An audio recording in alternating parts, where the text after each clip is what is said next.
Le plus important, ce sont les manipulations du climat qui ont été faites au Vietnam pour jouer sur la date d'avancement de la mousson. Ça, c'est un truc, c'est factuel, il n'y a pas de problème, quoi. Personne ne remet ça en cause. Il y a même les auteurs de ces choses-là qui ont témoigné, et à cette époque-là, et peut-être encore maintenant, ça implique surtout d'avoir une bonne connaissance de la météo.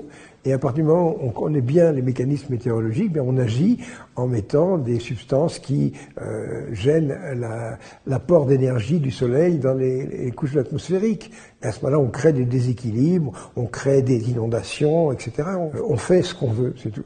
Quand on sait bien où agir et aux bons endroits. Moi, j'ai été énormément lié à l'armée, c'est-à-dire que tout ce que je faisais, il y avait du secret défense à tous les coins de rue, quoi. Et je voyais un petit peu ces gens grouiller. Les grands manipulateurs du climat, potentiellement, sont les militaires. En agissant avec ces micro-ondes, on peut créer des fenêtres dans la haute atmosphère.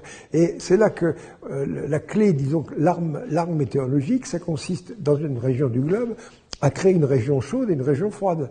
Un endroit, vous allez mettre un écran en dispersant des particules qui fait que la chaleur du soleil arrive moins, donc vous allez baisser en température. Et de l'autre côté, au contraire, avec des micro-ondes, vous allez au contraire faire un trou dans la haute atmosphère. Et ce genre de choses-là, ce sont des armes qui vont mettre plusieurs jours à démarrer. C'est-à-dire que si on fait une chose comme ça va pas être instantané. On n'appuie pas sur la détente, on dit boum, il va se passer ceci. Non, mais simplement, en injectant de l'énergie, pas tellement d'un côté et en occultant de l'autre, ben on arrive à fabriquer ces différences de pression, de différences de température. Puis à ce moment-là, il y a un règlement de compte terrible. À ce moment-là, on fait ces fameuses tempêtes, tout d'un coup, où il y a des vents à 200 km/h, on ne sait pas d'où ça sort.